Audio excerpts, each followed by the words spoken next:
Nice to Already, see you again. yeah. Yes. And good evening, colleagues, ladies and gentlemen, wherever you may be. I would like to welcome you to this webinar, which discusses issues on agricultural mechanization in Africa. And the focus of our webinar today is on women and the youth in agricultural mechanization. This webinar is the 7th in a series of webinars we have been holding on this topic. And I am going to be your facilitator for the next 1 hour, 45 minutes. My name is Mark Finn. I am an agro-food systems and investment specialist with the FAO, Sub-Regional Office for Southern Africa.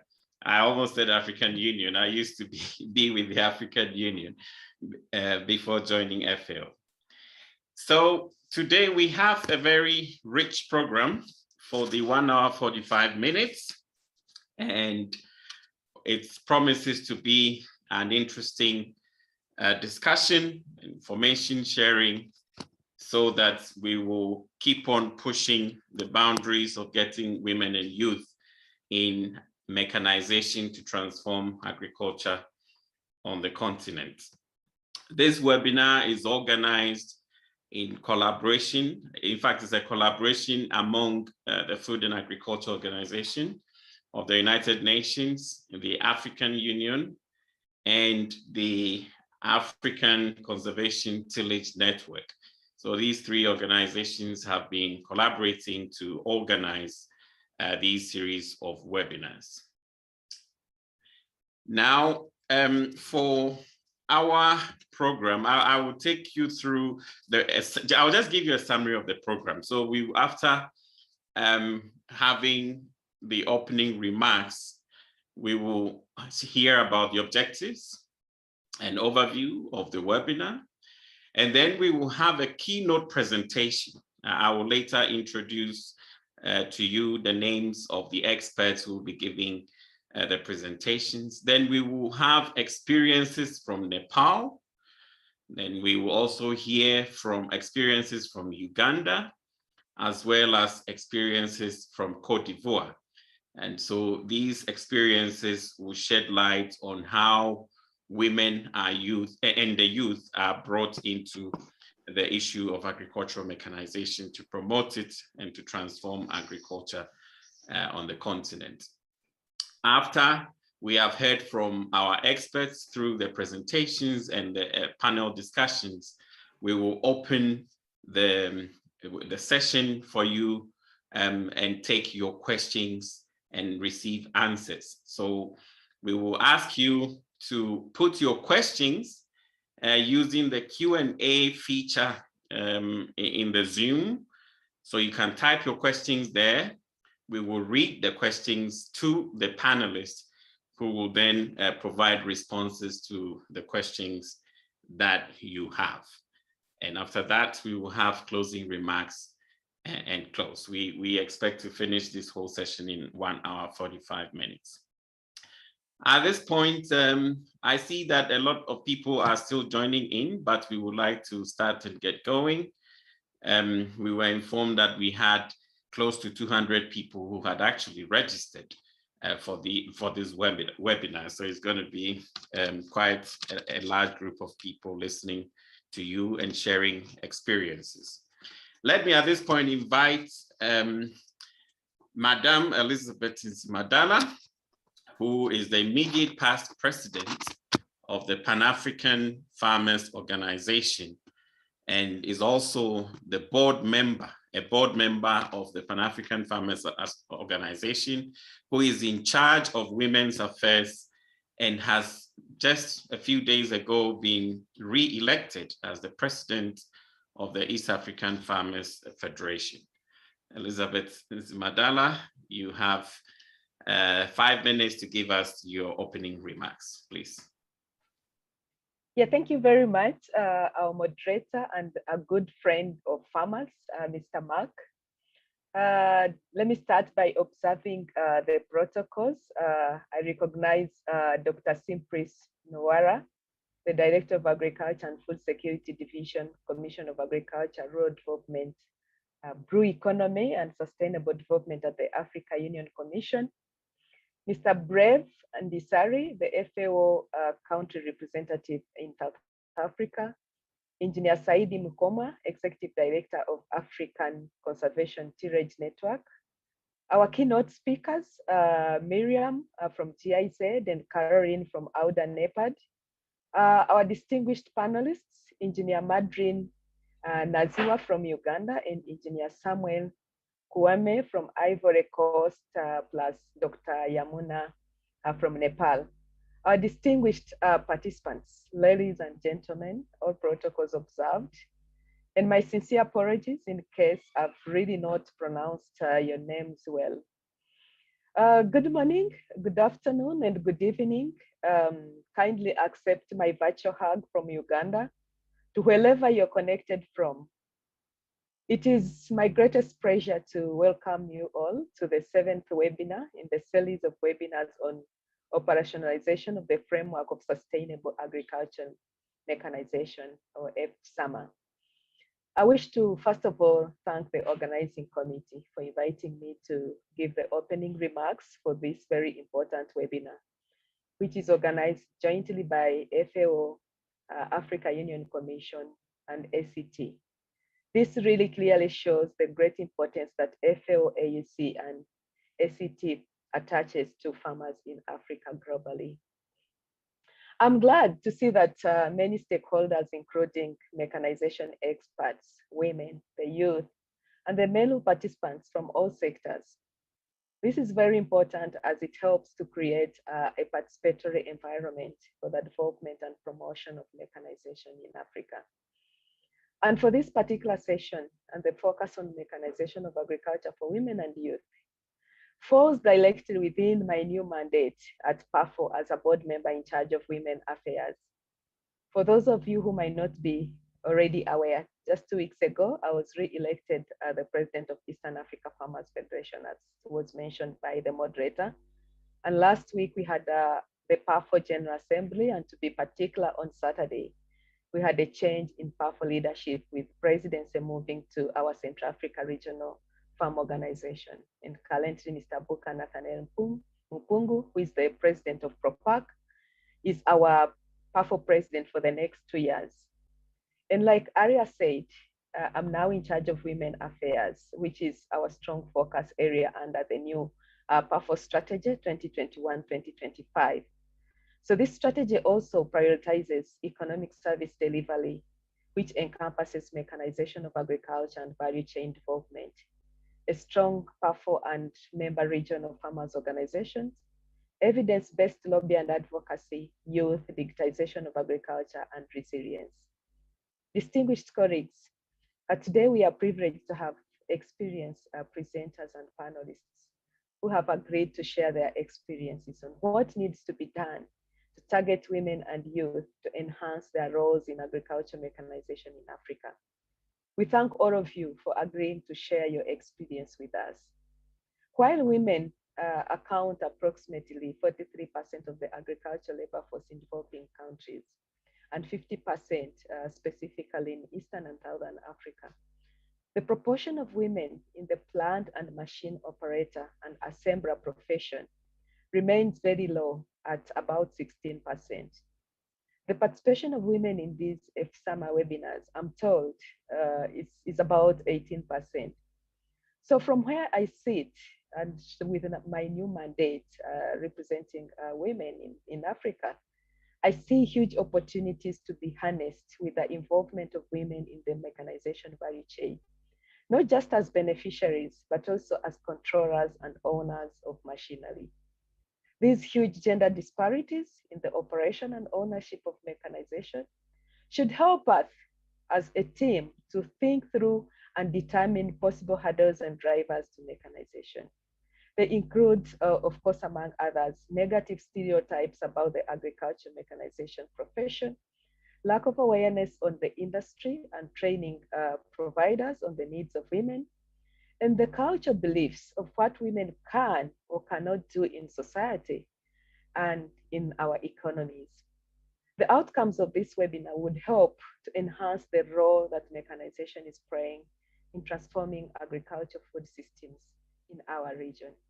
I'm very confident that the webinar will also strengthen the Africa mechanized platform for enhanced sharing of lessons, information, and updates on the progress made so far and what can be done better to accelerate the operationalization of FSAMA. SAMA has a role to localize agro-processing of food next to the production that's helping us to reduce post-harvest losses, which in some countries are as high as over 40%.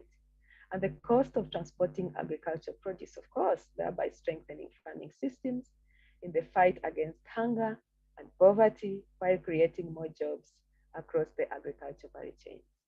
Ladies and gentlemen, I would like to thank FAO, AUC, and ACT for their invariable support and cooperation in making this webinar and the overall webinar series possible. We feel very grateful for this cooperation. We can only become stronger if we are working together. The future is for the united.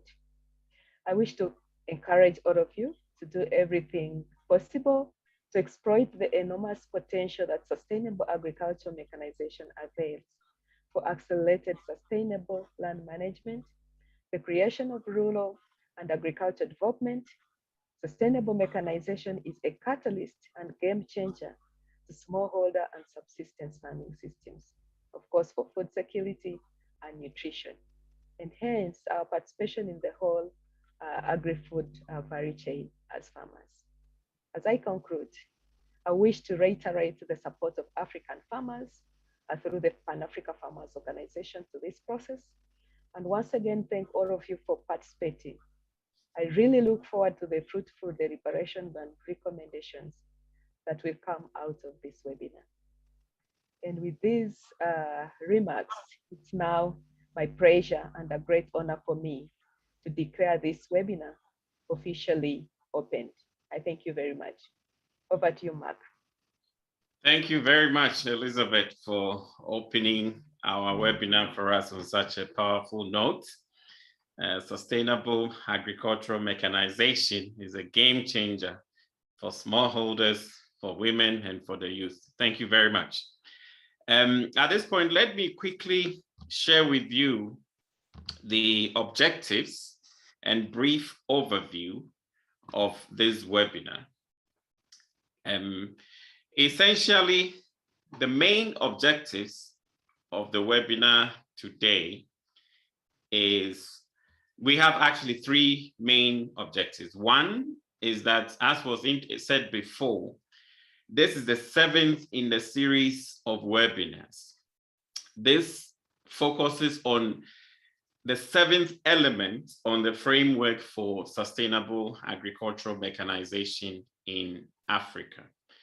So in this framework, which was also developed jointly by FAO and the African Union Commission, there are 10 elements which address different issues related to sustainable agricultural mechanization. So this webinar focuses on the 7th element, and the 7th element looks at issues of sustainability of mechanization and specifically on the roles of women and youth in agricultural mechanization. So one objective is to put a focus on this special role of women and youth in sustainable agricultural mechanization.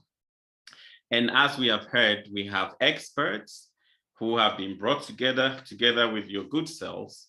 And therefore, this webinar provides a platform for key stakeholders to share experiences on good practices so that we can go back to our respective countries, our respective areas of work, and adopt and apply these experiences as necessary. And last but not the least, it's also, we intend that this webinar will enhance, or we hope it will enhance networking and collaboration among the different stakeholders working on sustainable agricultural mechanization in Africa. So let me quickly say something briefly on this element number 7 in the framework for sustainable agricultural mechanization. So as we have heard, it talks about the special role of smallholder or small-scale farmers and their organizations. So we are looking at the socioeconomic sustainability and the role of smallholder farmers and their organizations. So the framework emphasizes that when developing agricultural mechanization strategies, we must factor in issues about the institutional issues that relate to how smallholders can benefit and access agricultural mechanization services. The last 2 points here, the last 2 bullet points, which is really the focus of our webinar today, looks at the socioeconomic sustainability and the roles of women, taking into account the mainstreaming of gender dimensions as we promote sustainable agricultural mechanization in Africa. And last but not the least, we look at socioeconomic sustainability through also the lens of the youth, using sustainable agricultural mechanization to empower the youth to continue to embrace farming, either as service providers to the business of agriculture, or the use of using the services, mechanization services, as they themselves engage in the business of agriculture. So that is the focus of element number 7 of the framework for sustainable agricultural mechanization and the basis of our discussions today. Thank you very much. So with that overview of the objectives of the objectives of this webinar today, I would like to introduce our keynote speaker, who is in the person of Ms. Miriam Heidman. Miriam is actually a former colleague of mine from GIZ, so I'm very happy to have you, Miriam, to give us the keynote presentation on this very important topic. Miriam is a GIZ program manager of the Agricultural Technical Vocational Education and Training for Women. We call it ATVET for Women, or ATVET for W, which is a project which is implemented in collaboration with the African Union Development Agency, NEPAD. As a background, Miriam is an agronomist with a long experience working in Africa. She's a change maker for women's empowerment. And in addition to her position as a program manager for this big project, she's also serving as the co-chair of GIZ's working group on gender transformative approaches of the sector network for rural development in Africa. And Miriam has 15 minutes to give us the keynote presentation, which will set the basis for the subsequent panel discussions to come. Miriam, you have 15 minutes, please. Thank you very much, Mark, for the warm welcome. And I feel very honored to give the keynote speech to this group. I'm joined by Caroline Mutepfa from AUDA NEPAD. I hope she is in the call. She had some conflicting appointments also, but she will be here with us to also hopefully answer then some questions and to engage into discussions with you. I send you warm regards from South Africa. Unfortunately, it's not that warm at the moment in South Africa, and that's why I caught a cold this morning. I woke up and I sound like this. Please forgive me, I'm fine, but I just sound a little bit funny. So as Mark said, I will introduce you to some of the gender transformative approaches that we have developed in our project. And now I just have to see how I can do this. Exactly. That we have developed in our project together with the African Union Development Agency. And the topic of the keynote speech is what needs to be done to target women and youth to enhance their roles in agricultural mechanization in Africa. First of all, what are we talking about when we say social sustainability, and in this case for women empowerment? According to the UN Global Compact, it means we do business, or in our case, projects in ways that benefit the society at large and protect people. And in our case, we are talking specifically, in our case of the project, we talk about women. The African Union Agenda 2063, as Madame Elizabeth has also mentioned, recognizes a great potential for women in the development on the African continent. It acknowledges that women and girls empowerment is a priority area. And if you read the paragraph at the end, it says rural women will have access to productive assets like land, credit, inputs, and financial services. And here we zoom in then on mechanization in this presentation. It also forms part, as has been said by Mark, in the framework of the SAMA. The development of SAMA must take into account the mainstreaming of gender dimensions. And here I would like to come in already and to invite you to think a little bit further than mainstreaming. Think about change, really be a change maker for gender equality and women empowerment.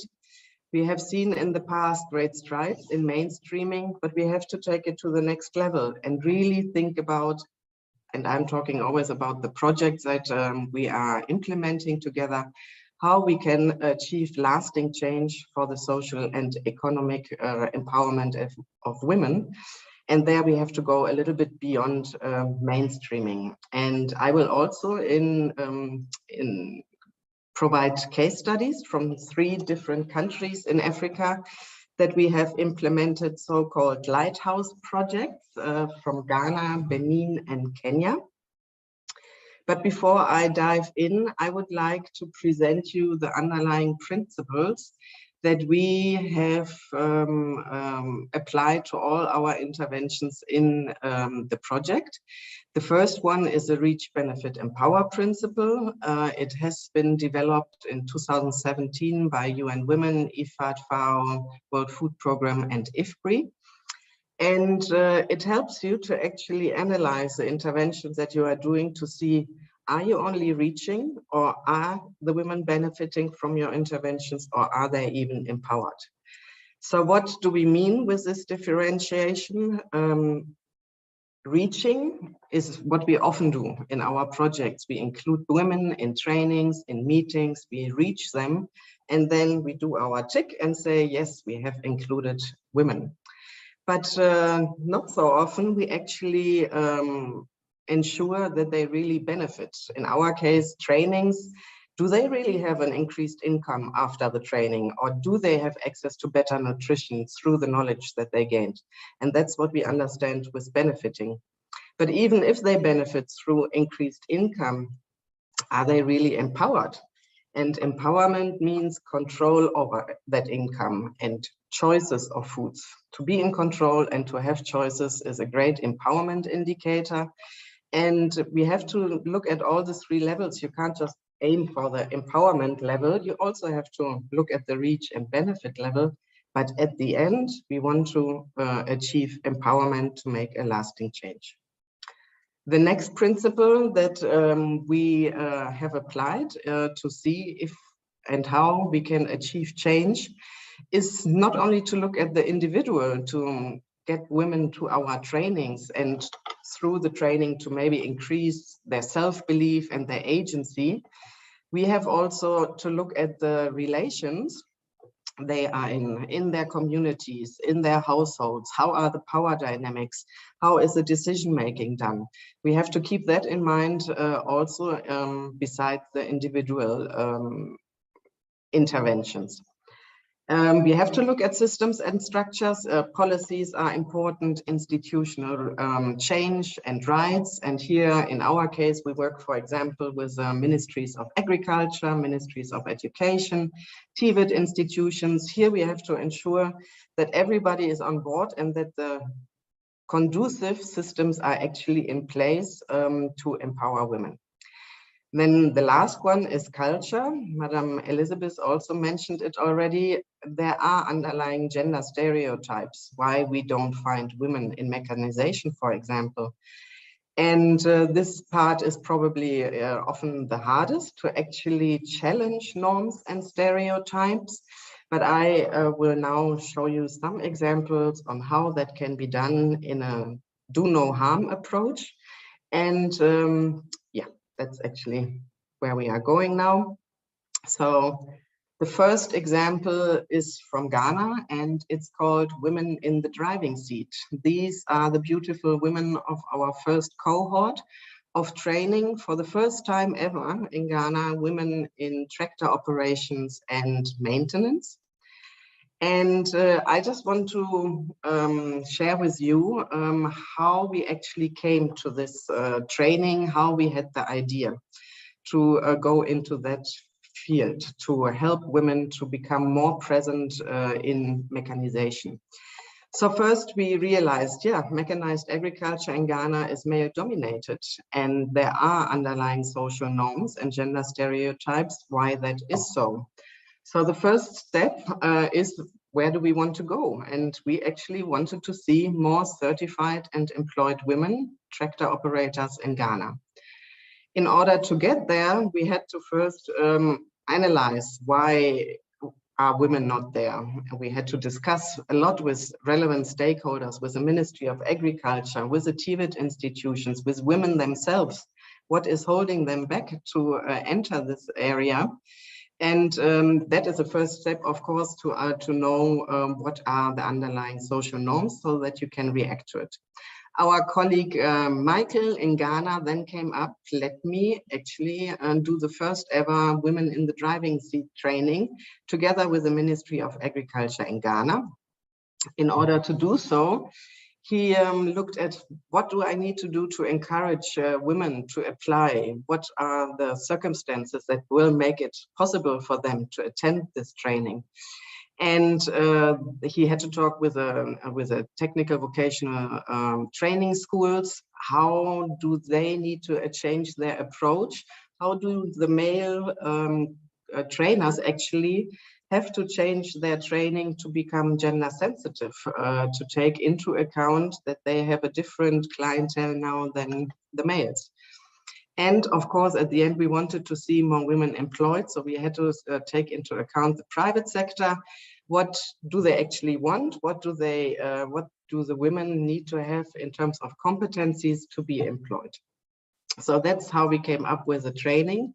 And my main message here is really go out of your comfort zone. Don't do things as you have done it always, but start things to do things differently and go where nobody has gone before. And yeah, the next slide will show you the outcomes of this training. So in total, we trained 182 women and with 100% completion rate. This is a reach level. But then we also had social empowerment. The women had such an increased self-confidence and became role models in their communities. That was really very, very wonderful to see and is a clear sign of social empowerment. Economic empowerment, over 80% of the women were employed and had an increased income. So there was definitely economic empowerment taking place. The training approach has been taken forward by other GIZ projects in Ghana, but also we received requests from Thailand and Kenya the other day to also offer this training in these countries. Important factor here, or side effect, because companies took up women in their workforce, they had to actually develop gender policies to make clear sexual harassment is not something that we can support. This is what we will do. How to integrate the woman into the workforce. We had also some not so good experiences with mobbing when the men saw how good the women are actually. Yeah, one has to devise strategies how to deal with that. The training material is still in use, so the trainings are still happening. And interestingly enough, the graduates don't only work in tractor operations now. One lady has been working at the FEN sales office in Accra and is selling tractors there. Others are driving big trucks now and have moved away from agriculture, but are still all in the field of mechanization. The next example is from Benin. Here in this slide, I would like to take you straight to the problem. What did we see in Benin? In Benin, women get land, but it's always poor land with a bad soil quality. And the women have come up with ways to do organic compost, but not enough so that they can improve their land or even sell the organic compost, for which is a high demand in Benin. So our solution was, let us procure them, the mini dumpers and the material that they need. Let's train them, let's train more. And yeah, let's do a business for organic compost in Benin. And here I quickly want to take you through the different principles of reach, benefit, empower. Mark, you have to tell me how much time I have left. So on the reach level, Yeah, you have about 5 minutes. Okay. On the reach level, we have the women trained, the equipment procured. On the benefit level, the women understand now better the business of organic composting and can apply it. They are aware of the gain in time that they can allocate on other things, and they can increase the production of compost. So this is all on the benefit level. On the empowerment level, because of the training and the experience, they can now make better decisions for their business. Better work balance, it's a great empowerment indicator for women to have a better work balance with all their social household activities on top of their economic activities, and they have increased income and through that an expansion of choices. So also in regard to the quadrants of change, this example in Benin on the individual level increased the skills and knowledge of the participants. They have now more time as a result of reduced labor, and they can have more agency over their time. In their relations, again, they became role models. They have business, they are in mechanization and are inspiring other women. They generate income, and there is we saw an increased acceptance and respect by the men because the women used the water hyacinths for the organic compost, and the men were able to fish better in Benin or in that part of Benin. So that was a surprising win-win and helped the men to accept the business of the women. For systems and structures, collective agency, they formed an association, and that is very empowering to be together with like-minded peers. You have more negotiating power and yeah, can achieve more as a group than as an individual. In regard to culture, I mentioned that women receive lower quality of land. Here we saw that women would get access also to a higher quality of land because it was seen how they can improve the land and make an income. And of course, the visibility of women working with the machines.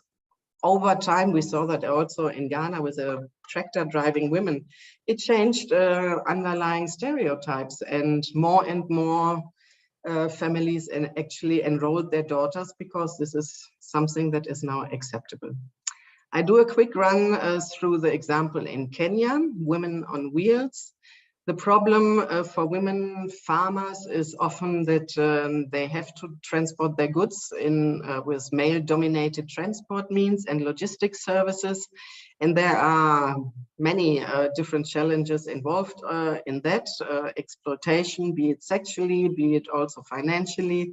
And we thought, why don't we, with the Women Farmers Organization in Kenya, start a women-owned and women-run transport and logistics service.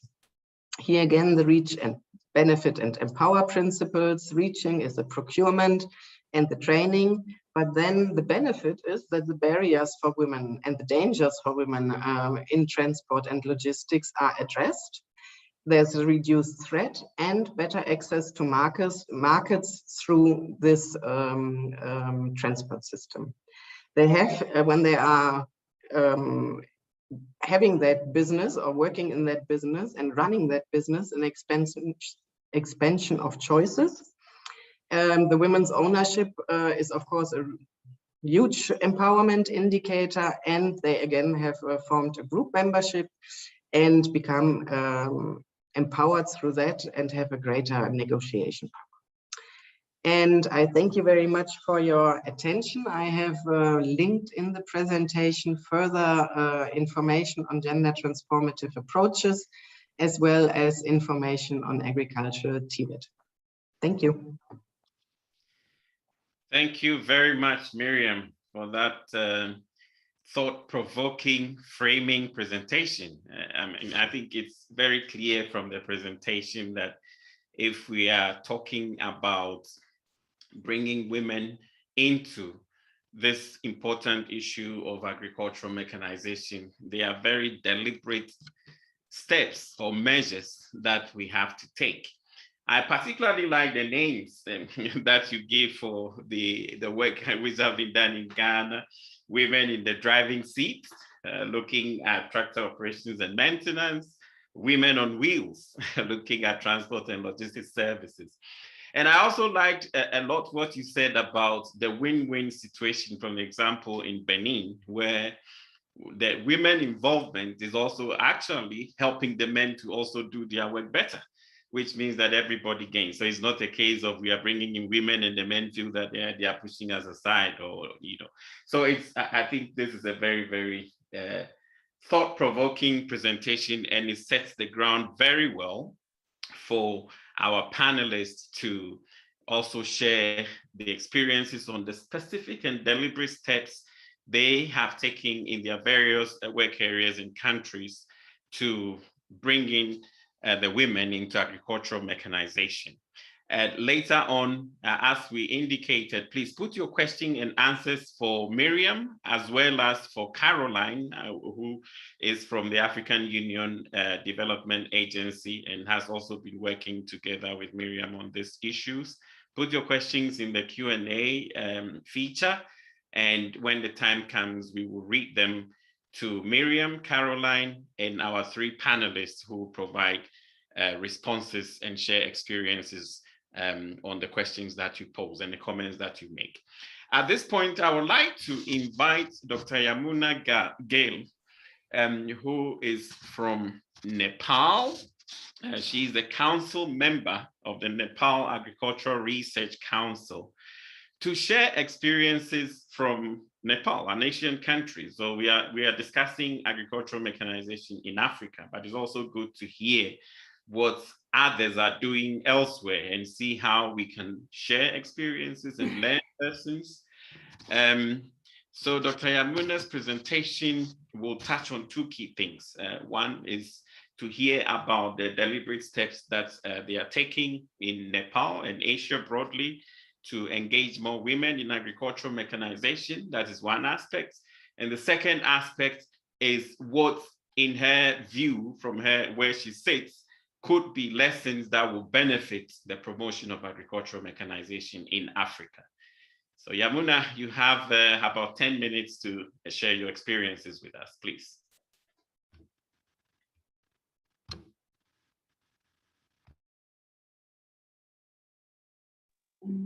Thank you, Joseph. Thank you, organizing team, for this opportunity to join this very rich discussion. Thank you, Miriam, for putting this background information, especially linking women empowerment and social aspects, especially from reach, benefit to empowerment. And I'm going to make my presentation based on the two questions I was posed by Joseph, as he has highlighted in. So just to begin with,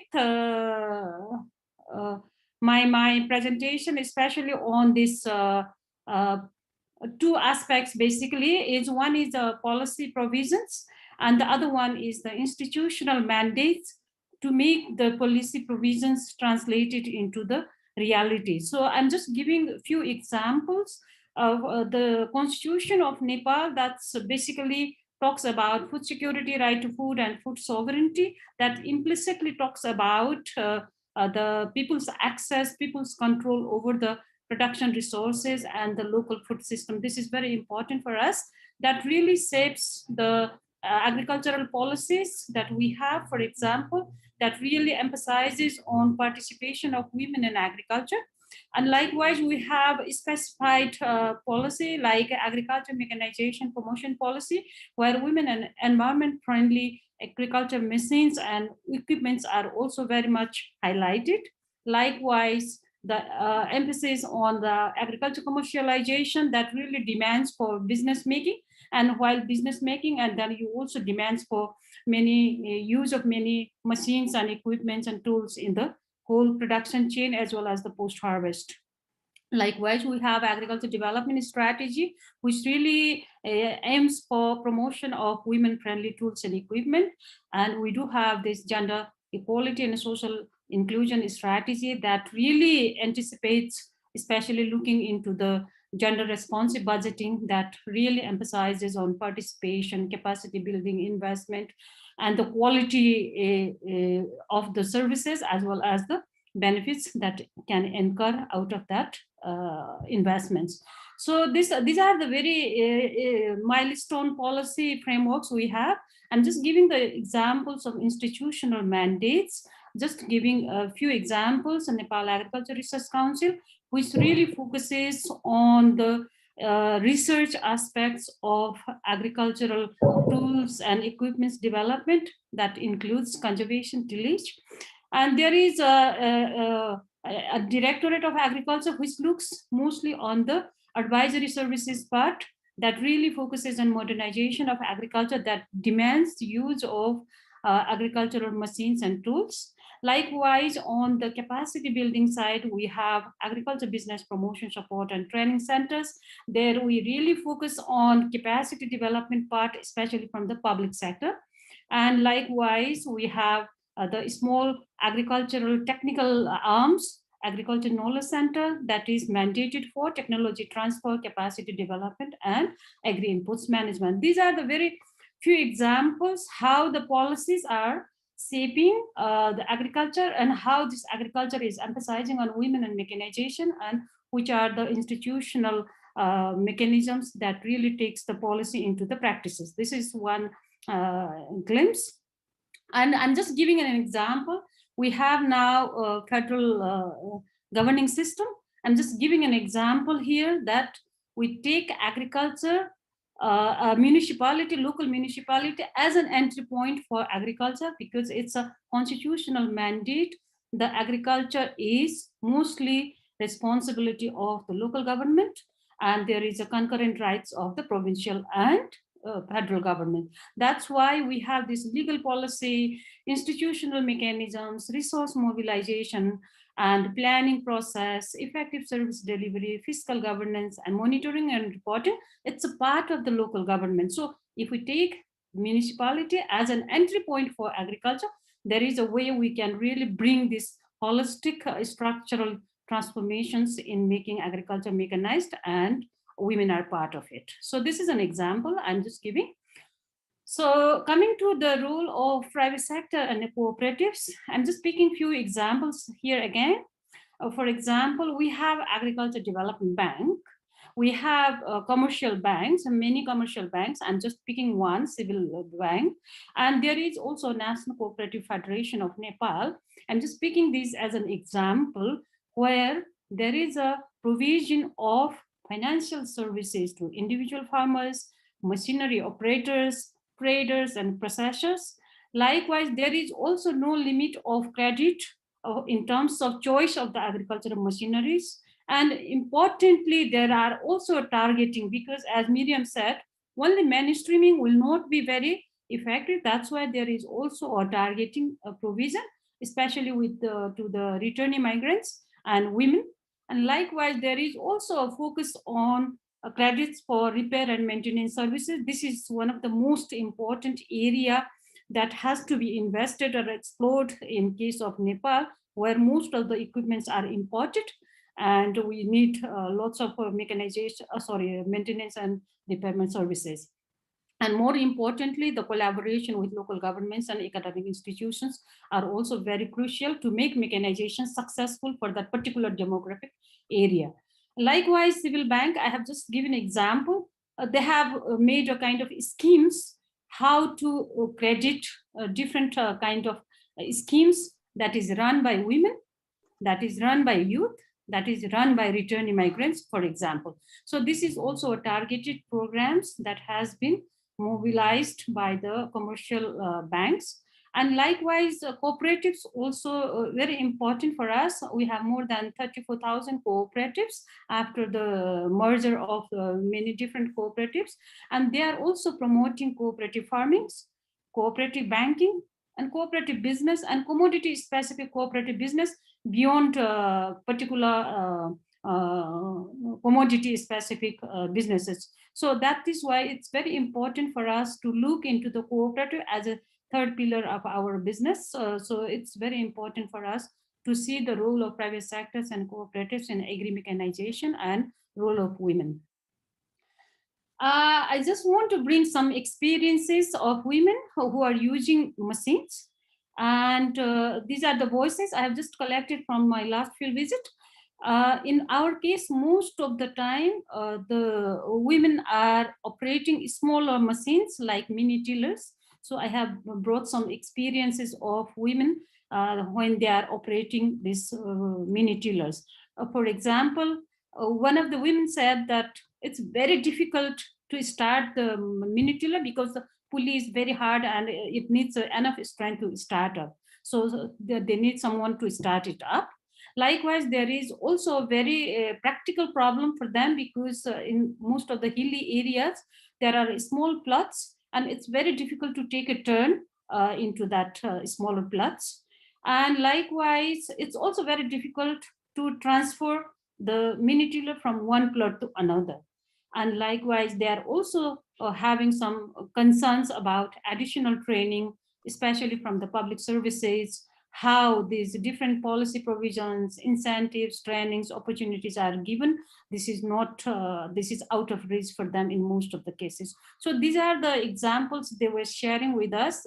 In addition, what they are also saying that smaller technical hitches are also there and which they cannot fix, and that they need someone who has been trained or who has been operating it since long. For example, use of the sprayer, that's very most common, especially in the commercial vegetable farming area. And then when they have a smaller problem, example of the nozzle fixing, they have to come back to home with the 16 liters of weight back and forth. So this is kind of a problem they are having in using those kind of equipments and tools. And more importantly, now we are also discussing a lot about establishing the custom hiring centers. But there is a lot of challenge on securing land to establish this custom hiring center because that needs public land. Without having that public land, government investments are not allowed to make investment in the individual's land. So there is a huge challenge in getting the land for setting a custom hiring center. So this is another issue we are having when we are discussing about machines, but we have to think of land simultaneously. For example, when we are discussing about land, we have to think of capacity building. When we are discussing about machines, we have to think about this physical strength or the technical know-how. So this is the voices of women when they are using these machines, they are facing different experiences. So now coming to some examples I'm bringing, I'm just giving 3 photos only. For example, one returning migrant and wife, they're working on commercial agriculture and especially also serving as a local agriculture knowledge expert for the community and also for different technical schools. They are using this conservation agriculture, especially using the mulching, and they are also using lots of the decomposable stocks and then the ropes to make these beans are produced very safely as well as healthy.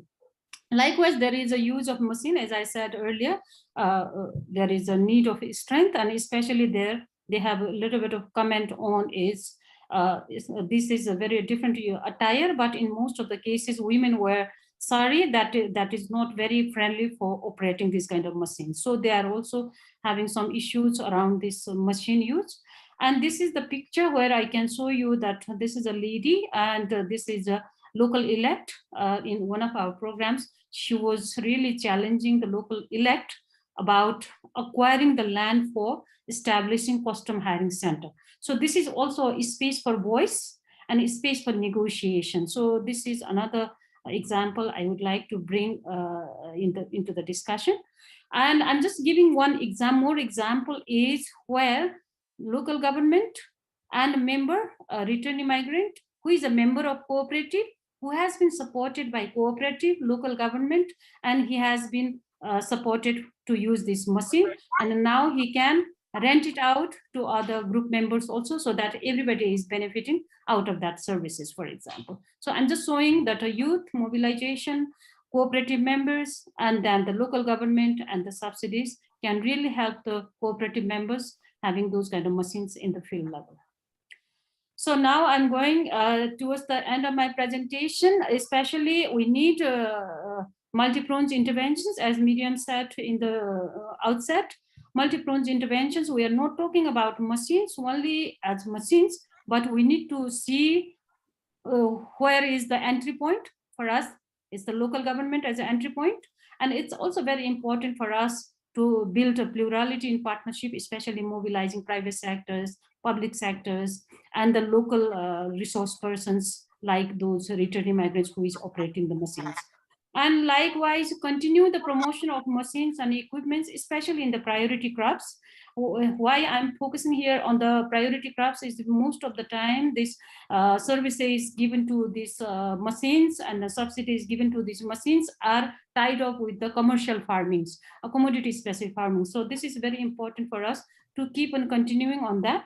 But most importantly, where women are engaged is on the post-harvest side, where they can make more money, where they can make more value addition. But most of the cases in Nepal, we don't have much machines in the post-harvest sector. This is the area we have to really explore and then support for.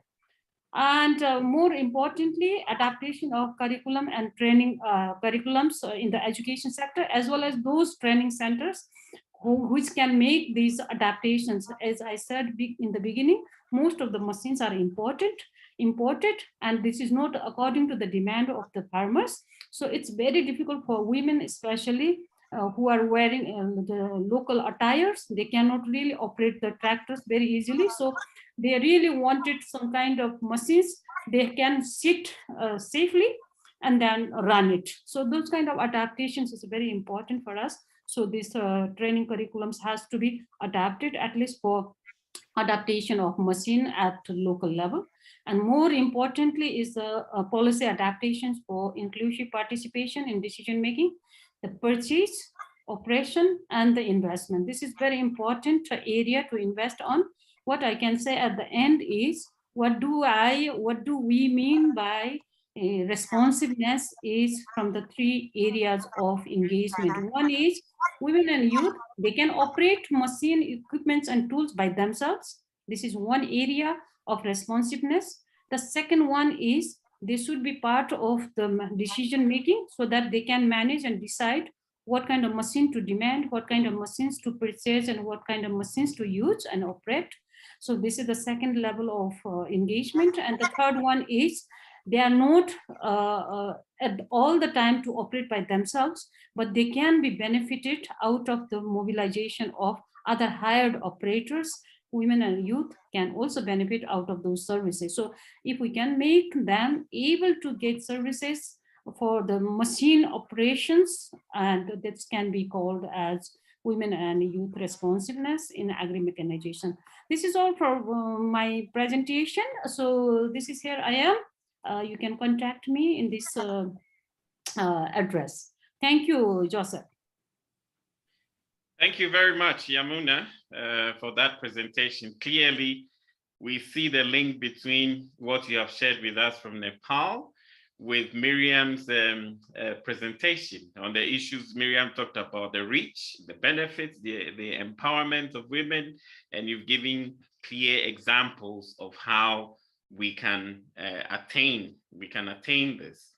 I also noted that in your presentation, some of the elements that Miriam talked about in the quadrant of change, at the individual level, at the collective level, looking at both internal and external factors, you have given us concrete examples on how that is done in Nepal. So thank you very much for that experience. I'm sure there will be questions for you when we get to that point.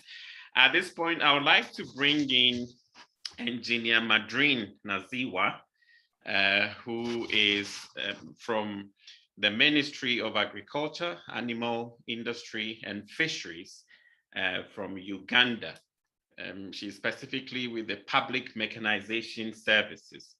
And Madrin, you have heard the presentation from Miriam, which framed this whole discussion. My question to you is for you to briefly explain to us what the public and the private sectors in Uganda are doing to support efforts to enhance access and the use and overall participation of women and youth in mechanization, agricultural mechanization. You can use a few examples, concrete examples to illustrate your comments. Nadrine, please. Thank you, Mr. Mark. As he has said, my name is Madrin Nazwa. I'm a senior engineer in the Ministry of Agriculture, Animal Industry and Fisheries. With my experience in the public sector where I work, concerning the question he has asked, I'll start with the policy interventions that the Uganda government has put in place to promote women and the youth. One of them, we have a gender policy, and this gender policy promotes 30% women and 30% male, and we know the youth, 30% youth, and we know that sometimes the youth, not even sometimes, the youth are part of male and female. So we already have a gender policy in place, which establishes a clear framework for identification and implementation and coordination of interventions designed to achieve gender equality and women empowerment. So this policy already helps us to promote the women and the youth already in the mechanization subsector. Then we also have the agricultural policy, National Agriculture Policy, which is in line with the gender policy also, ensuring that the women and the youth are included in every government intervention or private sector intervention. Then when it comes to tractors and mechanization, we have an operational guideline for access and management of tractors. And in this, it is speculated very well that whatever tractor that is given, when there's a consignment of machinery being given out, 30% must go to women and 30% must go to the youth. So we already have areas in the Ugandan policies where the women and the youth are already included. We make sure that we include them in every intervention that is being taken. When it comes to access, as I said, that the policies are already in place that make sure that we include the women and the youth. So we have given some examples. In 2019, the government gave out over 200 tractors to farming communities. And the statistics, we were targeting 30% of the women, as the gender policy tells us, but we ended up getting only 25% of the beneficiaries of these tractors. The reason is women were not very organized at that time. When it comes to the youth, we got 12% youth, but also among the groups that we gave, the rest of the groups also had a constitution of women and youth. But when it comes to the women groups and youth groups, we had 12 youth groups and we had 17 women groups. That is the 25% and the 12 youth groups. When it comes to the area of making sure that the access is promoted, we have a financing scheme in Uganda in place that is being promoted, because we know one of the limitations to women and the youth for accessing agricultural mechanization is finance. So we have financing financial products through banks mostly, where loans are accessible to acquire machinery. And this is being promoted by the government of Uganda, working with the private sector. We get a supplier, we connect the supplier to a bank, then we go and create awareness among the mechanization, intended mechanization beneficiaries. And mostly these are youth, because they don't normally have capital to acquire machinery. So we connect them to the banks to make sure that they can acquire this equipment. Another intervention is that to increase access is that we have established, the government of Uganda has established a number of regional mechanization support centers. And we know that not every woman can own a machine. So because we know they cannot own and the youth don't have the capital also, at these centers, they can go and hire some of the machinery that the government has put in place. And also the private sector has established a number of regional centers. In 2019, we visited Engineering Solutions. It is one of our lead supplier of machinery, agricultural machinery. And it has centers all over Uganda. And we normally do this through procurement, where we make sure that we force them to establish these regional centers, so that access to these machines are everywhere in the country. Okay. Also, yes. Right. Are you concluding? I'm about to conclude. The other area where we are having serious intervention is the area of capacity building. And capacity building is very key to the youth. And at university level, the women in Uganda are a little bit advantaged. The requirements have been reduced to make sure that women can enroll for courses in mechanization. And when it comes to the youth, we are training them seriously. Between 2018 and 2020, we trained over 680 people, and 84% of the trainees were youth. Unfortunately, the women were very few. They were just 8% of what we trained between those years. But we are still promoting, encouraging women to come and train. Then we are also trying to create awareness among women of what is available when it comes to mechanization services, and promoting higher services so that the women can access the equipment. Thank you. Thank you very much, Madrine. I mean, this is a very concrete measures that you're undertaking in Uganda. You talked about the policy. So first, we need to get the policy right. I mean, you mentioned the gender policy, the national agricultural mechanization policy. So that sets the overall intent of the government in terms of the direction for agricultural mechanization for women. You talked about having operational guidelines, which actually specifies what percentage of those interventions, especially when it comes to machines, should go to women and to youth. So again, you are very deliberate in your interventions.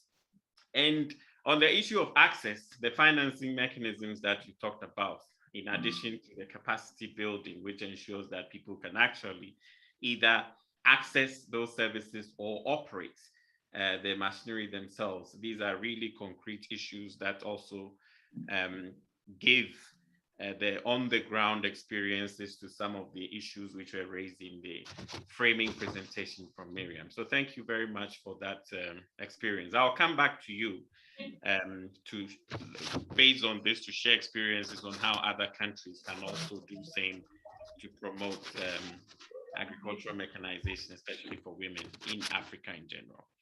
At this point, I want to bring in our third panelist, who is engineer Samuel Kwame from Cote d'Ivoire. He is a young entrepreneur offering mechanization services, a young mechanization service provider from Ivory Coast. And thank you for coming to share your experiences with us. My question to you is for you to share your views on how the youth in Africa could become active players in promoting and supporting agricultural mechanization in Africa. We understand you have a company which provides mechanization services in Ivory Coast, so you can use those experiences to address this issue. You have about 5 minutes, please.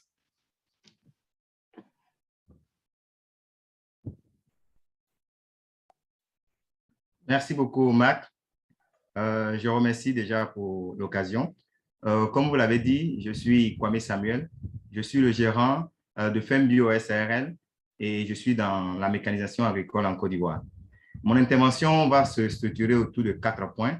Je vais faire dans un premier temps une brève présentation de ma structure. Je partagerai en deuxième point la façon dont nous soutenons la mécanisation. Et en troisième point, je parlerai de notre contribution pour la promotion de la mécanisation. Et en dernier lieu, je ferai part de quelques résultats et nous allons tirer des leçons de notre expérience.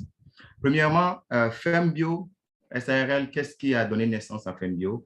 Je suis fils d'agriculteur et donc j'ai vu les souffrances à cultiver de nos parents.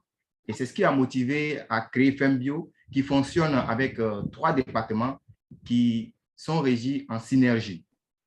Il y a le département de production.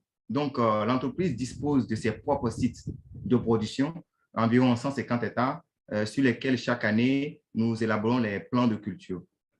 Le deuxième aspect de notre entreprise, c'est que nous faisons la production sous contrat. Donc, un industriel ou un client qui a besoin d'une culture, d'une spéculation particulière, nous contacte et nous faisons la production sur nos sites et nous associons des producteurs affiliés pour pouvoir répondre à la quantité de sollicitations. Et le troisième aspect de notre entreprise, c'est que nous faisons la prestation de services agricoles mécanisés.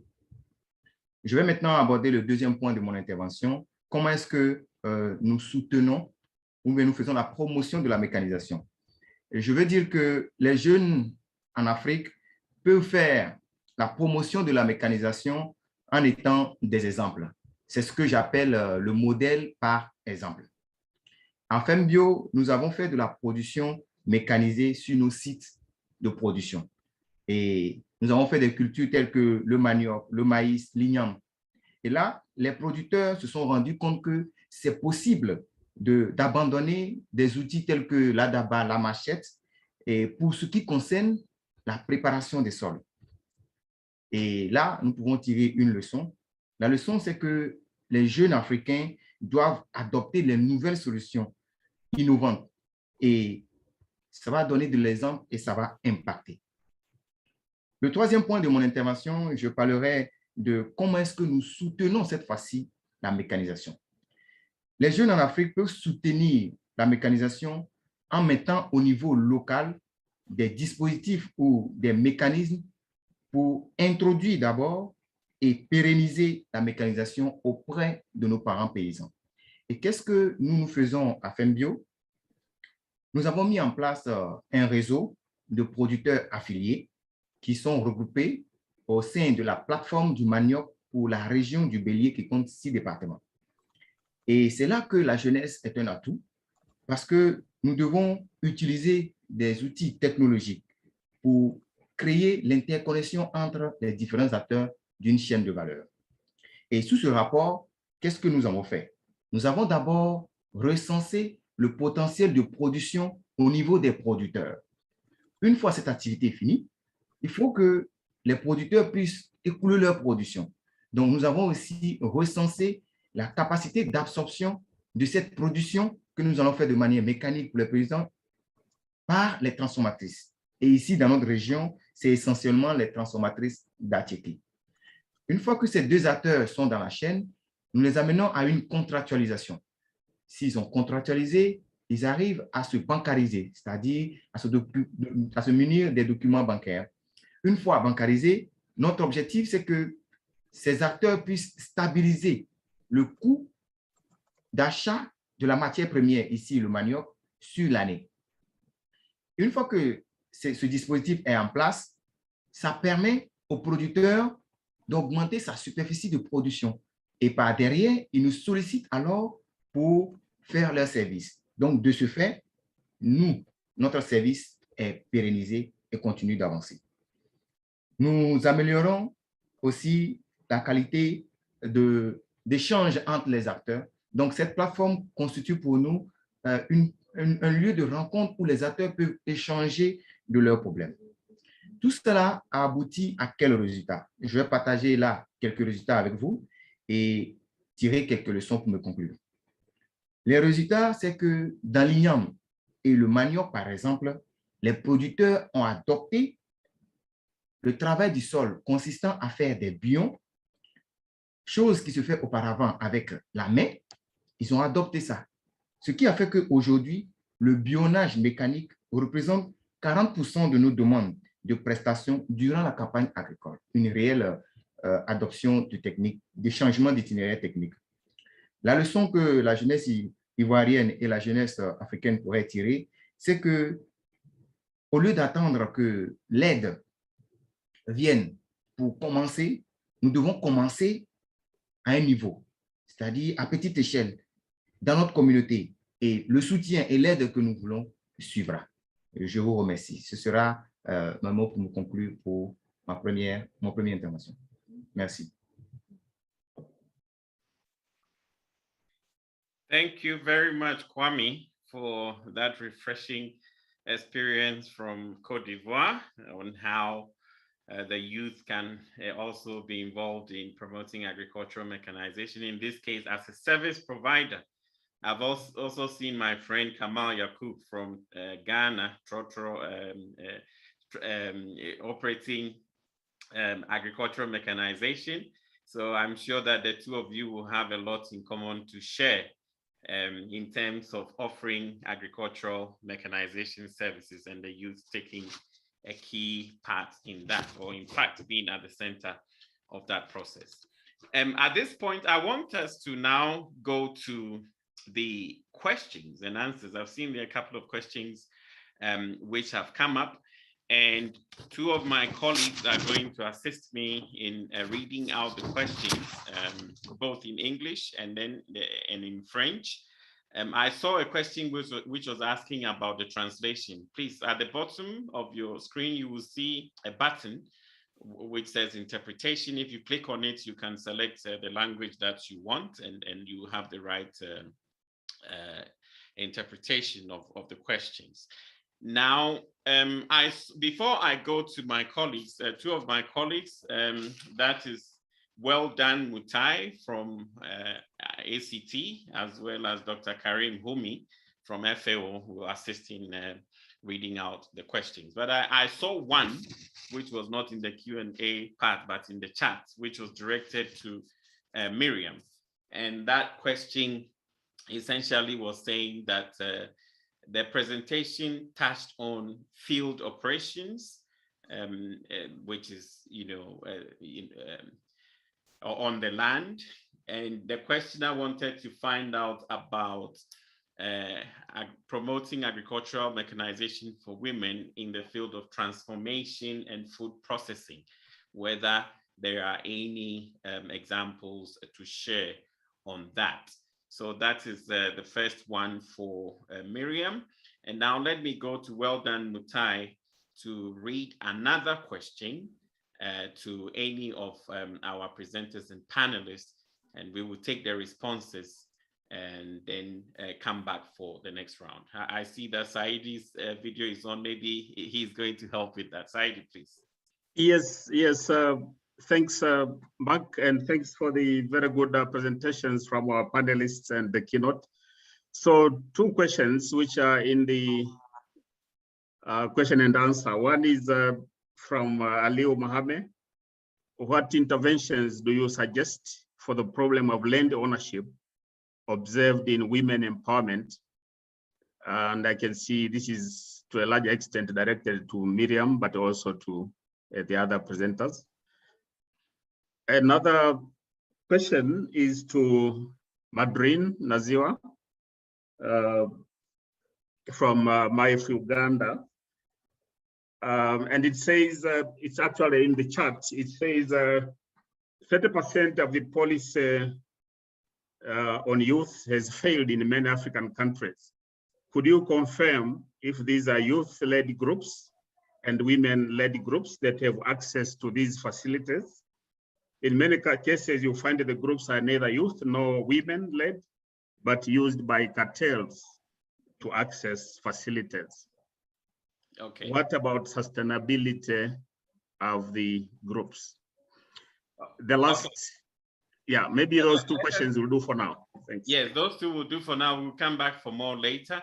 So let us give the opportunity to our keynote presenter and the panelists to provide brief responses to these questions, please. Thank you very much. Let me start on the food processing and transformation. We have in Togo started to work on fruit drying, solar drying of fruits with some machinery. I can share experiences from there, but that was one of the examples that didn't fly as all the others. Sometimes you have to try what flies in the certain context. But I have to admit, in Togo with the fruit drying, that was something where we are still struggling. But I can share the first results. In regard to land ownership, I had shared a link to a little video clip on how we co-created change with women and men on their rights to land on their rights for access to land, finance, and TVET. And it's in the answer of the Q&A option. Thank you, Miriam. Who would like to provide some responses? I think Madrine, there were some specific questions to you. Thank you, Mr. Mark. The question was about sustainability of the interventions to women and the youth. And the truth is, it is still a challenge in Uganda. And as we know, some of the issues come from our cultural backgrounds, that even when you receive a machine as a women group, you will find men who will come and try to take over and confuse you. So we know we still have an issue. There is a gap concerning sustainability, especially among women. And what we are doing as a government and also the private sector is trying its best. We try to build capacity among the women, train them in agribusiness on how to manage the machinery with making profit. It is still a challenge, but we are doing our best. And among the youth, as he said, there are cartels. There are people who will use the youth for their benefit, and yet behind a group there is normally someone old who is trying to get something from whatever intervention it is illegally. All this we know, but we cannot rule out the fact that mechanization has to be promoted. So we are putting up strategies, monitoring strategies, monitor the youth, train them, empower them, let them take lead, it is a continuous support process. Yes, thank you. Thank you very much, Madrine. Yeah, okay, so I think we would go to the next set of questions. And I would like to invite Karim Houmi to read the 2 questions in French for us, and we come back to our speakers. Karim, please. Merci, merci Marc. Moi, tout d'abord aussi, je tiens à féliciter l'ensemble des intervenants pour leur excellente présentation. Alors, concernant nos amis francophones, en fait, il n'y avait pas de questions, mais il y avait un constat que je poserai plus pour Myriam. Le constat est le suivant, donc c'est de la part de M. Bayoro. L'expérience au Sénégal, bon, il disait qu'au Sénégal, les femmes n'ont pas beaucoup d'accès à ces machines du fait de la pénibilité dans l'usage de ces machines. Maintenant, la question que j'adresse à Myriam par rapport à son expérience en termes de formation des femmes sur la conduite et la maintenance des tracteurs, est-ce qu'ils sont, comment dirais-je, confrontés à ce genre de problème? Alors, le deuxième constat, c'est toujours de M. Bayoro, c'est la même chose, mais maintenant, question de financement. Dans son constat, il disait que le matériel est diversifié, mais les coûts d'acquisition sont au-dessus des moyens des producteurs, surtout les femmes. Donc, c'est un problème plus de financement, c'est l'accès au financement. Je crois que c'est une question, moi, je dirais, assez générale, mais moi, j'insisterai surtout, c'est un moyen de répondre à la première question. Le premier constat, c'est une question de pénibilité. Ça veut dire même une mécanisation plus avancée, mais dans certaines situations, elle reste toujours pénible pour les femmes. Voilà, par rapport à nos amis francophones.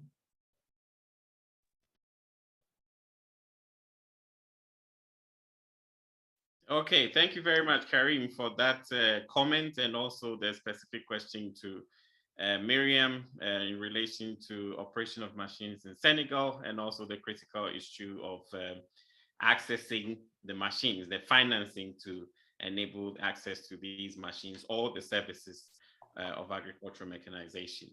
Before Miriam comes in, I would like, is it well done or yeah, to read the question, which is also specifically directed to Yamuna. I've seen a question there, a number of questions directed to Yamuna. Can you please read that for us? Is it Saidi or well done? Okay, so let me just read this and, as they get ready with the next set. So Yamuna, I think there is a question to you, which is saying that in this era when machinery operations are electronically controlled, Yeah. Turning at plot ends and maneuvering from one plot to the other, is this still a problem for women? I mean, I think the question is asking about, is there a need? I mean, is it a question of having the strength to use the machines and to turn it, or it can electronically be controlled and therefore the need for physical strength might not be important? That is one. And then the second part is, he says, is fixing components of machines in the field not more of a technical know-how than gender? So that is the second aspect of the question. It comes from Joseph Adama from the Michael Opara University of Agriculture in Nigeria. But first, let us go to Miriam, please. Thank you very much for that question. And if you remember one slide where I talked about how to design interventions for women, it all started with what is the status quo, what are the underlying stereotypes, and where do you want to go? Once you have set that out, you need to look for partners in crime, as I always like to say. Who is there who can help you to push you towards your objective? So there is no one solution fits all in this, especially when cultural beliefs and stereotypes are involved. They differ from country to country, from region to region. And yeah, one needs to really look into the matter. With my team in 6 countries, I said, I just want you to give me an idea of what you can do with your partners, with your resources in Ghana, Togo, etc. And they came all up with different ways of doing things. So as I said, no answer for the specific situation in Senegal. It requires some analysis. But I'm happy also to discuss a special case with you to see and find out how you could find inroads in Senegal. Thank you. Thank you, Miriam. And now to Yamuna. Oh, thank you everyone for this question, because I also Google translated those questions already. So it's very interesting. Thank you for raising this concern. By saying it from the machine perspective, this is very technical. I agree.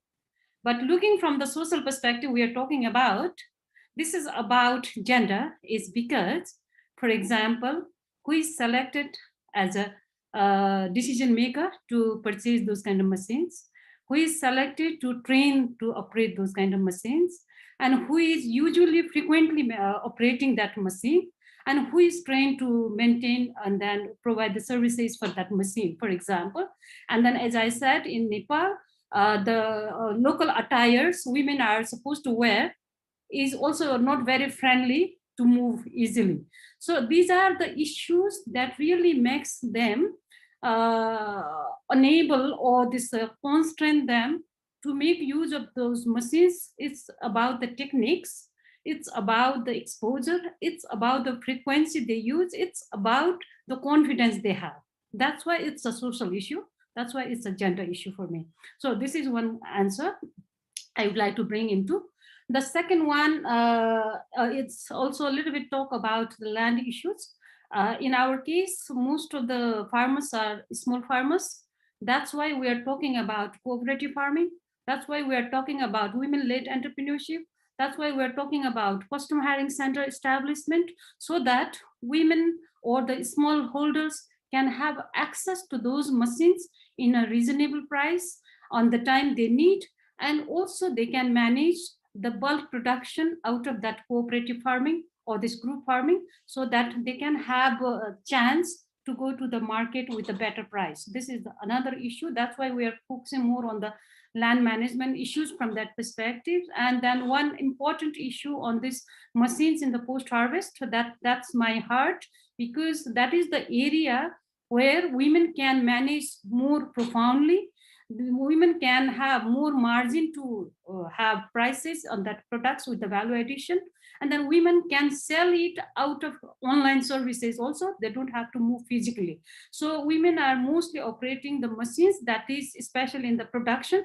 But my focus and my urge is to focus more on the post-production, so that women can have more opportunity to operate, to gain income, and also their brand can go throughout the country or even overseas. It's not about only preparation of land, but more on the production, post-production side. So this is where my urge is to focus on that area. And there are a few questions to me. Can I continue, or what do I do?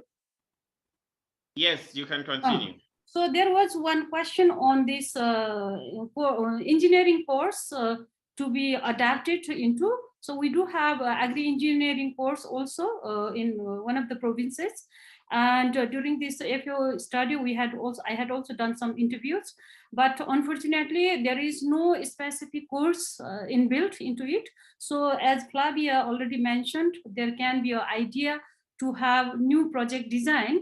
There we really have to see machine as an entry point, or the machine as a means, but we have to touch on the curriculum, we have to touch on the land issues, and we have to touch on this post-production related machines management issues. So I think there is an opportunity for us to work on it.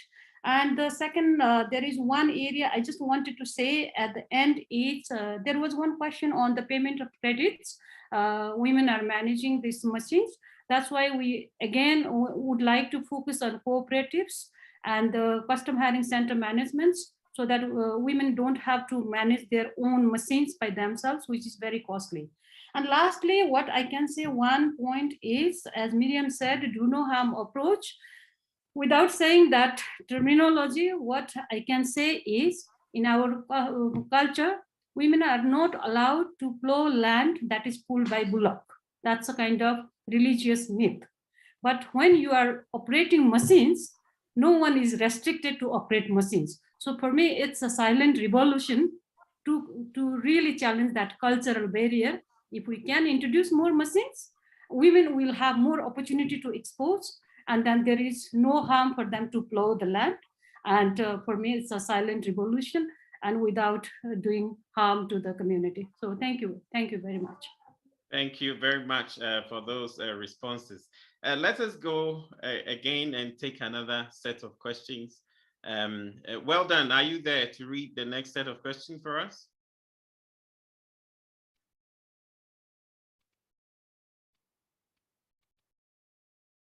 Okay, so there is one question that I have found here, which I think it goes to Kwame.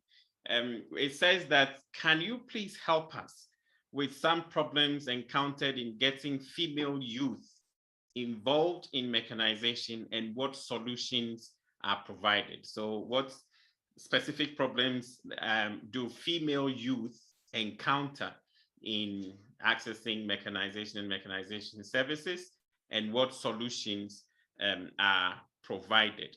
Then there is also another question that I have seen in the chat, which actually is a very interesting one, and it's from Emmanuel Ingore. He says, for young people, profitability in agriculture is the best deal. Can we make money in agriculture? Can young people make money in offering agricultural mechanization services, for example? Kwame.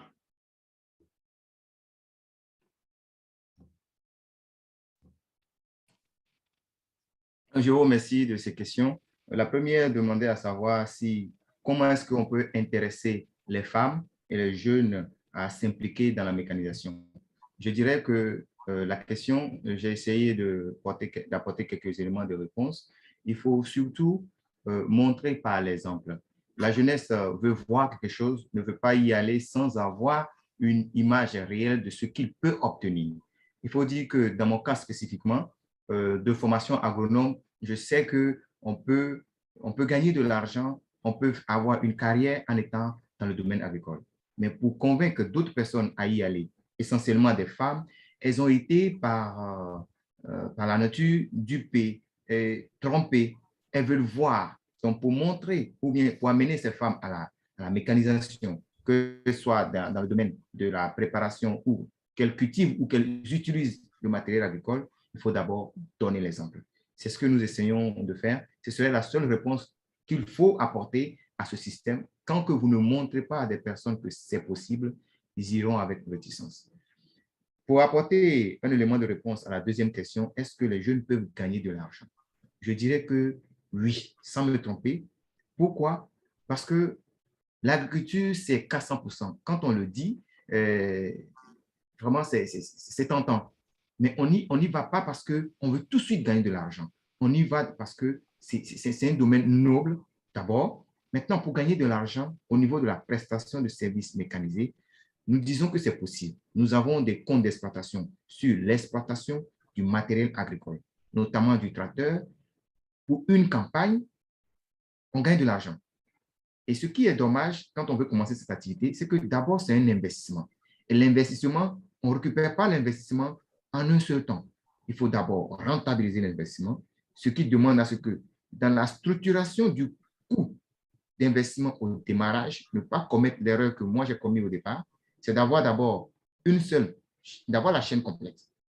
Quand vous rentrez dans cet investissement et que vous n'avez pas la chaîne complète, c'est-à-dire que moi j'ai commencé la prestation de service avec un tracteur et une charrue. Donc, mon temps de prestation était non seulement réduit, mais aussi je n'avais pas l'opportunité de faire d'autres services. Au fur et à mesure que nous avons gagné la confiance des partenaires, nous avons eu d'autres outils. Ce qui fait qu'aujourd'hui, dans un compte d'exploitation, nous pouvons espérer utiliser le matériel 10 à 11 mois sur 12.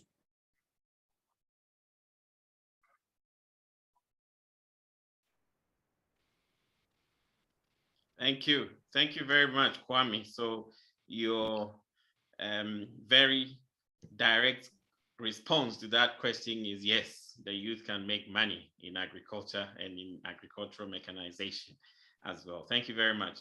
Let me go to Karim to read the next set of questions in French for us. I think I've seen a couple in the Q&A. Karim, please.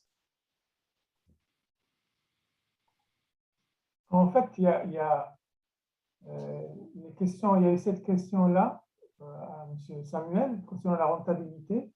Et puis il y a une autre question toujours à Samuel, et la suivante. Est-ce que, sur la base de l'expérience qu'il a présentée tout à l'heure, est-ce que vos prestations couvrent toute la chaîne, donc toute la chaîne de valeur? Et la question, en fait, quelle est la part des femmes qui sont impliquées, qui sont vos clients, en fait, qui sont impliqués dans cette chaîne concernant le manioc? Donc ça, c'est la première question. Il y a une autre question aussi qui est adressée à Yamuna, c'est concernant à l'accès à la terre. Donc, je ne sais pas, on peut faire une comparaison avec ce qui se passe en Asie et en Afrique. Alors, comment ça se présente, cette problématique de l'accès à la terre, qui est très importante, parce qu'elle est liée aussi à la mécanisation agricole. Voilà, merci.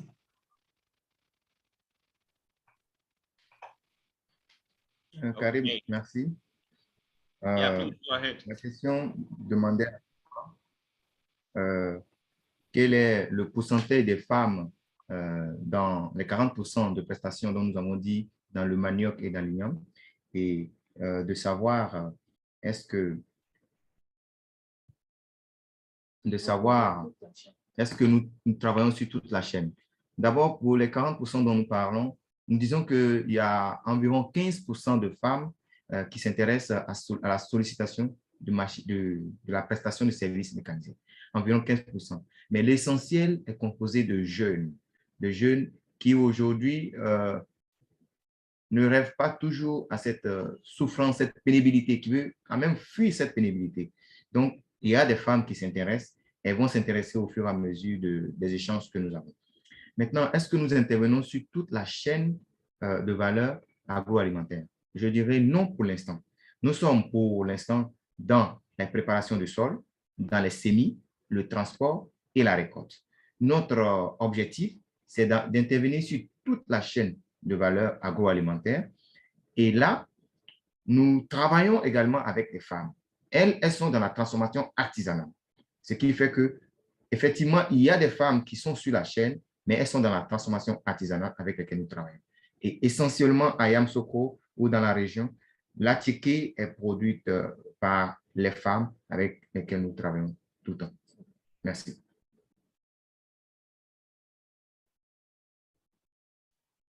Okay, thank you very much. Now I have seen one question in the chat from Seppo Marongwe from Zimbabwe. And he is talking about the issue of perhaps displacement of labor through mechanization. So he's saying that many tasks that we mechanize on were previously done manually by marginalized women and children, he says. How do we cater for these as we mechanize? So that is one issue. And then I've seen a comment from Hello Tractor, that is Emmanuel, no, from Wambere Nyaga, who said he wanted to share that at Hello Tractor, one of the components in pushing technology speaks especially to the youth as agents in driving the technology provided, thereby earning an income directly. Okay, so this one was responding to the question about whether the youth can make a profit in this business. But I think the substantive question is on the question of mechanization, perhaps displacing manual labor. What do you have to say to that? Yamuna, I see your hand is up. You may take the question. Yeah. I just wanted to contribute on the issue of land for Nepal. For us, land is a political issue because we are looking at land as a technical resources for mechanization. But for us, it's a land is from the gender perspective, it's a political issue. Unfortunately, we do have current status. Around 32% women have land ownership. However, it's not very conducive for women to make use of that property for commercialization of agriculture, hiring of purchase of machines and etc. is because one, in most of the cases, youth are migrated, men are migrated, but the land certificate is still in their name, and this is not being changed much. We do have only 100 rupees for making it joint ownership, but there is no political will to do that. So this is one issue. And the second one is women are allowed to have access to credit without collateral. That's a bank's provision. But when you go there, the staff will not allow them, or do not encourage or to support them to get credits without collateral. So this is a very harassing environment. That's why I say it's a social issue. This is not technical issue. And the third thing is that the conceptual understanding of land management itself is a big issue here, because most of the time, one of the donors bring one issue, for example, land bank, and the others really oppose. And then the Peasants Coalition really oppose it, for example, so that there is a confusion among the actual farmers. So there is also a lack of information on what kind of land management concept we want to promote. And in the recent context of federal US system, governance system, there is also a lack of clarity of the roles between the federal, provincial, and local government. This is also a situation that nobody wants to take the lead role in land management issues. That's why we are not able to make proper use of land use policy we have. And the land commission is also keep on changing when the government changes. So this is also a real setback for us to go through this land agrarian reform and then land management, especially that supports women farmers to own land, to make use of land, and then to have this land ownership as a kind of collateral for them to go for commercialization, industrialization, entrepreneurship, and then use of machineries. Thank you. Okay, thank you. Thank you very much, Yamuna. And who would like to just start briefly on the question that was raised about the potential displacement of labor, manual labor, by promoting mechanization? Oui, Marc? Oui, Marc? Yes, please go ahead. Oui, pour répondre à la question de déplacement de main-d'œuvre, il faut dire que dans notre entreprise, nous regardons avec beaucoup de vigilance cet aspect. Et la réponse à cette question, c'est que ce n'est pas l'introduction de la mécanisation qui occasionne le déplacement de la main-d'œuvre. C'est plutôt la pénibilité du travail manuel agricole qui encourage le déplacement de la main-d'œuvre.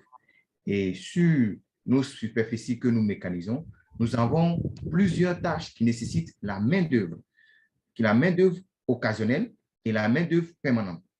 Supposons que vous avez fait une préparation de sol mécanique, vous avez fait des semis, il y a la surveillance. Il faut regarder, il faut superviser toutes ces activités qui nécessitent la présence d'humains. Donc, spécifiquement pour la Côte d'Ivoire, dont je maîtrise, la pénibilité occasionne une fuite de main-d'œuvre. Aujourd'hui, pour trouver un ouvrier ou du personnel pour faire un champ de manière manuelle, vous n'y arriverez pas. Et je dirais que la main-d'œuvre qui se supprime, elle n'est pas supprimée en fait. Elle est reconvertie pour être plus utile dans un.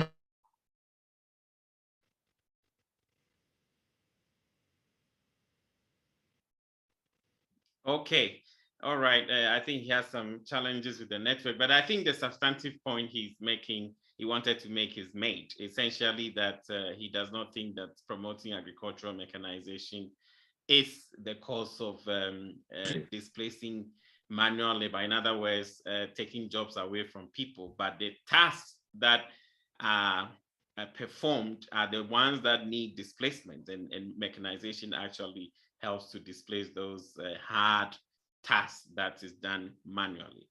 Okay, thank you very much. There is a last one that I want to pose. I see it's from Francis Kumi from the University of Cape Coast, Ghana, which is asking about the design and manufacturing of simple equipment and machinery for smallholder farmers. I would add also for women, because he says the machines that we find are mostly brought from abroad and they are not tailor-made. I think it also relates to an earlier question. So is there room for the design and manufacturing of simple equipment and machinery for smallholders, for women, for the youth, for agricultural mechanization in Africa? Who want to make a brief comment on that, and as we conclude?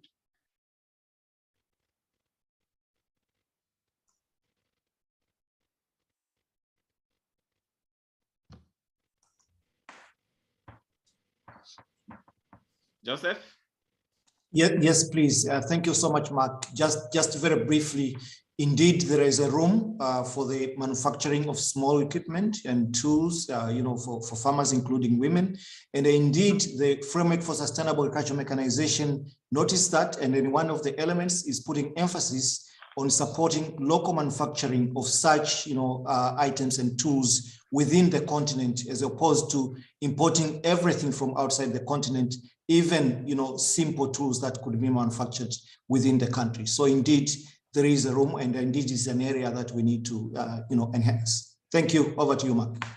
Thank you very much, Joseph. And I would like to also thank very much our keynote speaker, Miriam, and our three panelists, Yamuna, Madreen, and Kwame, for that rich experiences and insights they have provided on this important topic of agricultural mechanization with a focus on women and youth. Thank you very much. And also the questions and comments which came were really thought-provoking and enriching. And I think the responses and the discussions we've had have shed more light on how we can push forward the issue of promoting agricultural mechanization with women and youth at the center. At this point, I would like to invite Saidi Nkomwa, who is the Executive Director of the African Conservation Tillage Network, to tell us about the upcoming webinars. We have been having a series, as was indicated, but we haven't finished yet. There are more to come. So Saidi, please tell us what is coming. Thank you very much,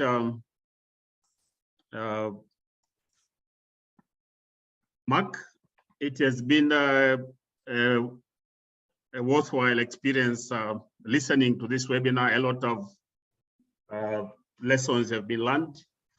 So for the next webinar, it will be on, sorry, I cannot share my screen for some reasons. It will be on December the 2nd. And this will be a concluding webinar for the year 2021. And it will be an annual summary, which is basically an opportunity for all the partners, all the directors of agricultural mechanization from the African countries to share their experiences, but more strategically to build for the next 12 webinars, which will be conducted in 2022. And the goal of all those webinars is the establishment of the formal mechanisms for consultation and networking. So we have so far done that, but we need to go now to the next level. How could we more systematically develop this platform anchored on the involvement of the directors of agricultural mechanization and engineering services? So we have at least a webinar for each of the 12 months in 2022, but the concluding webinar for 2021 will be held on December 2nd, and you will all be notified. Okay. Thank you, Mark, and back to you again. Thank you very much, Saidi. So, colleagues, as you've heard, we are not done yet with this series of webinars. So we're going to have it in December, the concluding one for this year. And next year, we are going to have another package of webinars on the topic as we push the frontiers of agricultural mechanization in Africa. And let me say that the organization of these webinars, I mean, one of the key pillars behind it, and he's not showing his face too much today, that's Joseph Impagalile. He's behind this whole organization. Yes, we see him there and done a lot of work in contact with the panelists and the keynote speakers and the preparations and everything. So Joseph, thank you very much. And we also have another Joseph, who is Joseph Kingsley, who is also very much involved in supporting the process of getting the webinar. That's right, as you see him there, getting the webinar organized so that we have fruitful discussions. Saidi, you heard him just a few minutes ago, also very much involved. I've seen Professor Jerome from the African Union, who has also been with us and making inputs into the preparation of these webinars. So to all of them, thank you very much for your inputs to bring these webinars to a large audience to share these experiences. Colleagues, at this point, I would like to invite the FAO country representative in South Africa, Brave Indisale, to give us the closing remarks. Please, you have the floor. Thank you. Thank you very much, Mark, and good afternoon, bonsoir, colleagues. I have attended this webinar today. It is indeed, and I can attest, agree with you, Mark. It has been very rich, insightful presentations from the panelists, but also very enriching questions and comments from the participants. So it's been a very, very good seminar, and I'm actually convinced I will continue to sneak in and attend more of the webinars that Said has indicated they're planning for next year. In my closing remarks, I will speak to three things. First of all, a vote of thanks and a word of appreciation to our organizers, the African Union Commission, the Food and Agriculture Organization of the United Nations, and also the African Conservation Tillage Network for organizing the webinar series and their joint action in operationalizing the FSAMA. I wanted to pronounce the whole sustainable agriculture, and I realized that I'm speaking to the converted team. And when you say FSAMA, everybody understands it.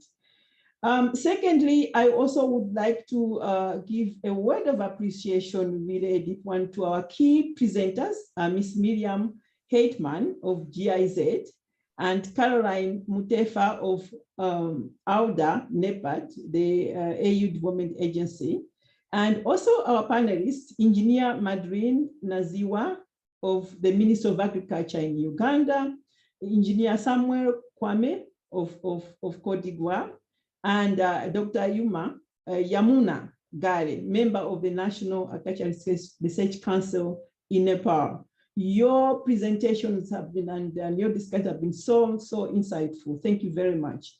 To the panelists, we had a good number, signed in at 233 when we started off. Of course, it stabilized 221. And so this is quite a very good number. So the webinar has attracted quite a number of participants from various countries. And of course, we have had a share of women and men, as the topic says, in our today's topic of women and of course the youth. And I realize that there are quite few number of youth that have actually been very, very engaging. And so the numbers and diversity are indicators of enthusiasm of this agenda. If it weren't for the language, we wouldn't have communicated. So a big thank you to the translators for effective and accurate service in communication. We've actually communicated, understood each other. I would also, finally but not last, special appreciation to the African Union Commission for taking the leadership to operationalize the summer with the technical support from FAO and secretariat support from SCT through the African Mechanized platform. I also thank directors and the heads of agriculture mechanization departments here present in the team, in the group, present for their continued support towards this initiative. Of course, I'm not going to also clap a hand for the two Joseph and the colleagues that have worked in the background to ensure there's success of this webinar. The second point is just to remind ourselves of what issues we can take from here, some take homes. Of course, the first one is that there are disparities in the access to and control of mechanization, and we've heard quite a bit today, between men and women, driven by not climate change or poor soil quality, but gender inequality. It was quite clear in the presentation. These inequalities lead to a similar unacceptable productivity divide between men and women. This is a very important point that we need to keep in mind as we engage in our activities. The outbreak of the COVID-19 global pandemic has caused adverse impact on the agriculture sector of most African countries. And data from FAO indicate women actually have been most affected. And so this heightens the significance and importance of this particular topic today, in particular as we speak of sustainable agriculture mechanization in our agri-food system. Thirdly, the good news is that across Africa, governments, development practitioners, and private companies have rediscovered, I like the word rediscovered, agricultural mechanization as a top priority.